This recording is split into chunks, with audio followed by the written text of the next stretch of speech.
ममतामयी दीदी को प्रणाम करता हूँ। उपस्थित आप तमाम गुरु बहन गुरु भाई को प्रणाम करता हूँ। मेरा प्रणाम स्वीकार कीजिए।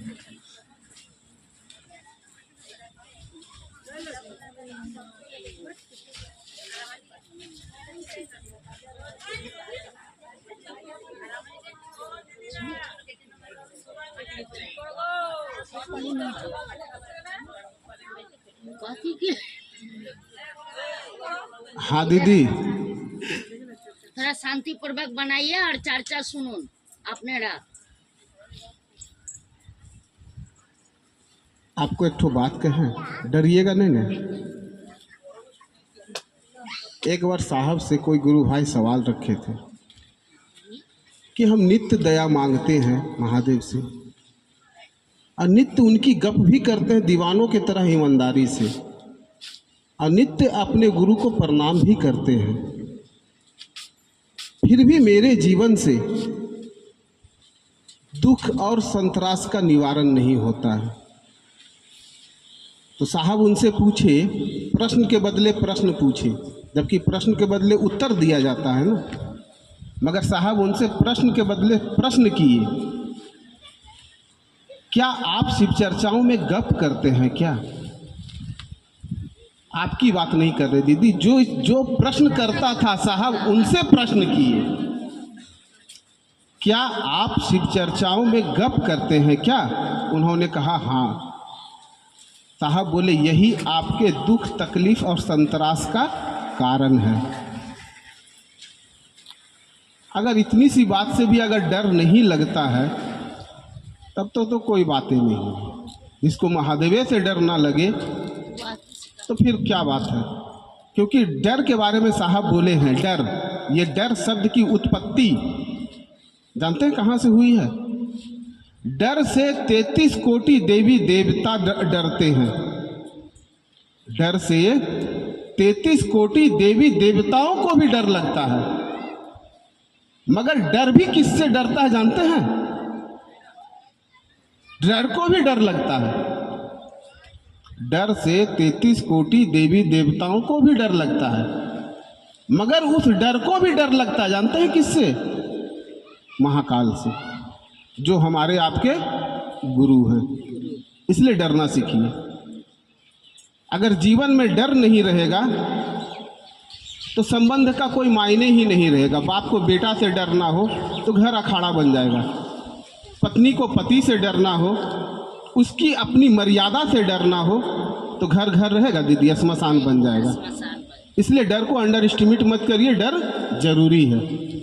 सबसे अधिक हम लोगों को उस बात से डरना चाहिए, साहब शरीर छोड़ने से पहले अपनी आखिरी संगोष्ठी में एक बात कहे थे, अब तुम्हारे हवाले वतन साथियों।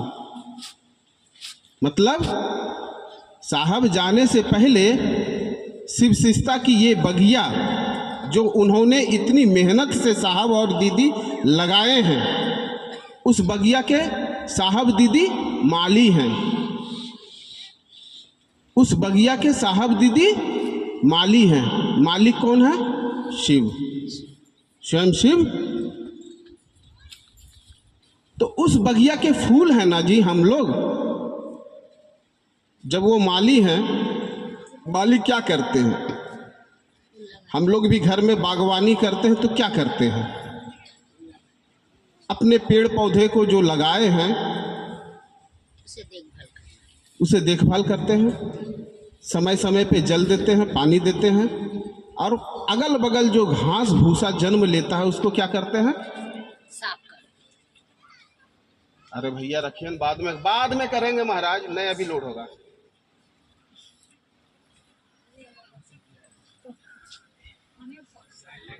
हाँ कर दिए हैं।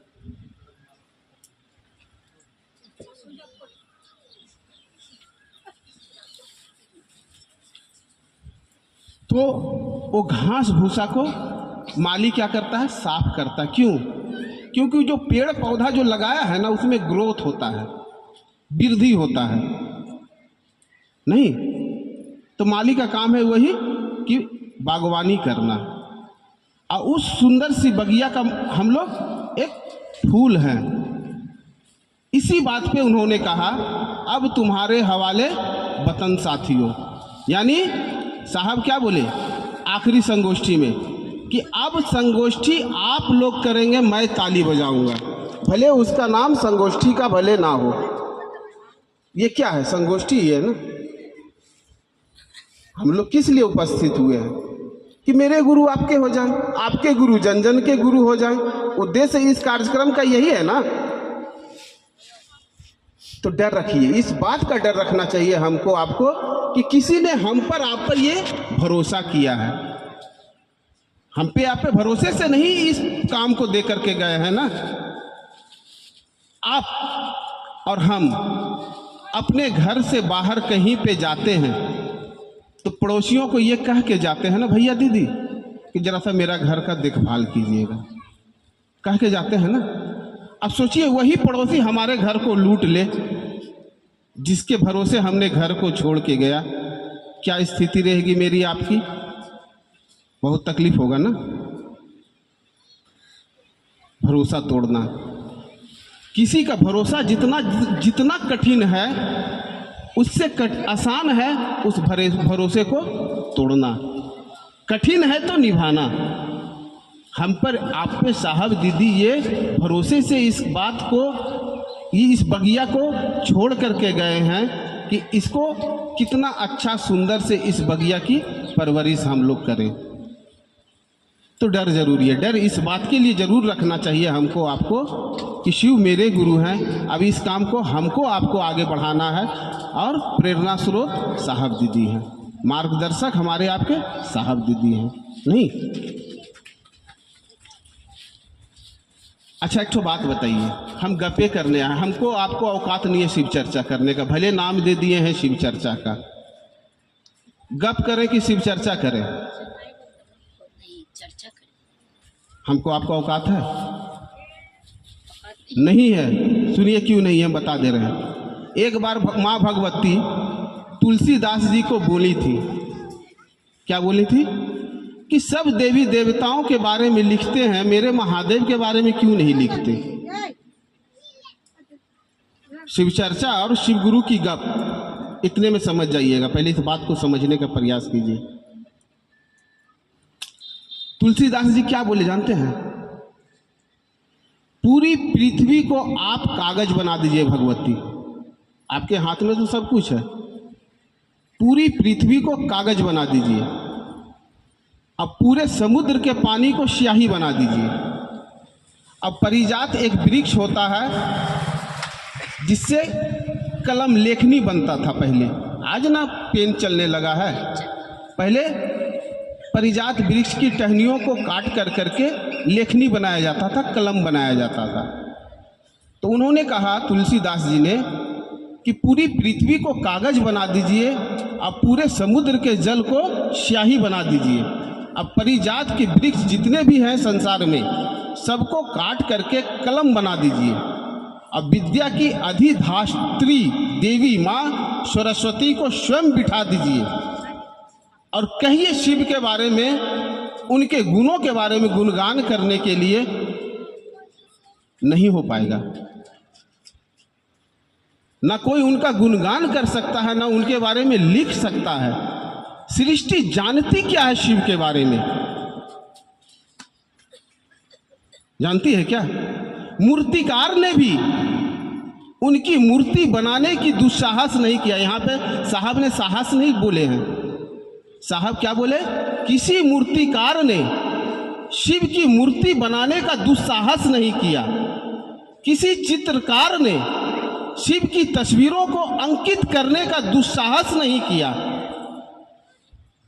इसलिए ना शिवलिंग की पूजा होती है, क्योंकि मूर्तिकार और चित्रकार को भी इस बात की डर था कहीं बनाए उनकी मूर्ति या चित्र अंकित करें, अब मुझसे कुछ भूल हो जाए तो। इसी डर से तुलसीदास जी ने पल्लू झाड़ लिया अपना, भगवती से कह दिया ये बात, समुद्र और स्याही वाली बात। उन्हें भी डर था कि मैं लिख दूं शिव के बारे में, अब कुछ भूल हो जाए तो इसका दुष्परिणाम कौन लेगा। इसलिए भारतीय संस्कृति में हमारा सनातन संस्कृति भी इस बात को कहता है, किताबें कह रही है। इसलिए शिवलिंग की पूजा होती है। शिव के जितने भी मंदिर हैं वहाँ पे मूर्ति की पूजा नहीं होती, शिवलिंग की पूजा होती है। और भगवती का भी जितना मंदिर है, भगवती की मूर्ति की पूजा नहीं होती है, पिंड की पूजा होती है ना दीदी।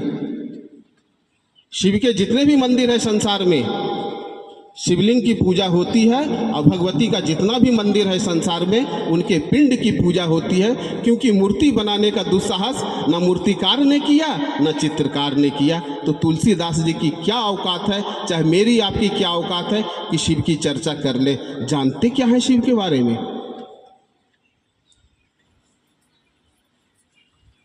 सोच लीजिए, नाम दे दिए हैं शिव चर्चा का। सोचिए, बड़े बड़े साधु संत ऋषि महात्मा जो सब दिन अध्यात्म जानने के लिए ही घर गृहस्थी सब कुछ त्याग कर करके जंगल को अपना आवास बना लिए, उनका दुस्साहस नहीं हुआ शिव की चर्चा करने का। हमको आपको कहाँ से औकात आ गया शिव की चर्चा करने का?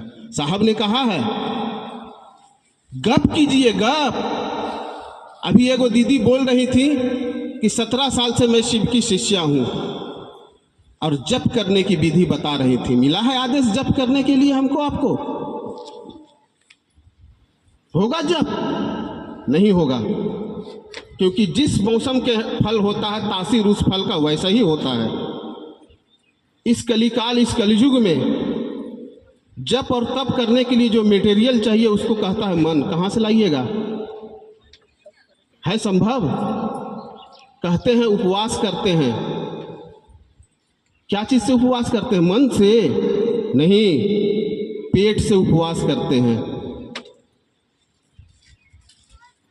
पेटे से ना उपवास करते हैं कि चलिए आज निर्जला रहते हैं, ना जल लेंगे ना आहार लेंगे, और अपने इष्ट की आराधना करते हैं और नाम देते हैं उपवास का। जानते हैं उपवास का मतलब क्या होता है? नहीं जानते हैं तो तोड़ करके जानने का प्रयास कीजिए। शब्दों को तोड़िए, संधि विच्छेद करिए। उप मने नजदीक, वास मने रहना। किसके नजदीक रहना? जिस देवी देवता, जिस इष्ट की आराधना उपासना के लिए पेट से उपवास रहे हैं, उसके साथ मन से उपवास कीजिए। पेट से नहीं, मन वहां होना चाहिए जिनके लिए हमने आपने उपवास किया। मगर मन होता कहाँ है उनके पास? इसलिए साइंस भी कहा है, विज्ञान भी इस बात को कहा है दीदी, कि इस कलिकाल कलयुग में ये मानव मन, विचारों को पैदा करने वाला जो अदृश्य मशीन है उसी को मन कहते हैं ना। ये मानव मन 7 सेकंड से ज़्यादा किसी भी एक विषय पे केंद्रित नहीं रख सकता। ये अध्यात्म नहीं कह रहा है, विज्ञान कह रहा है।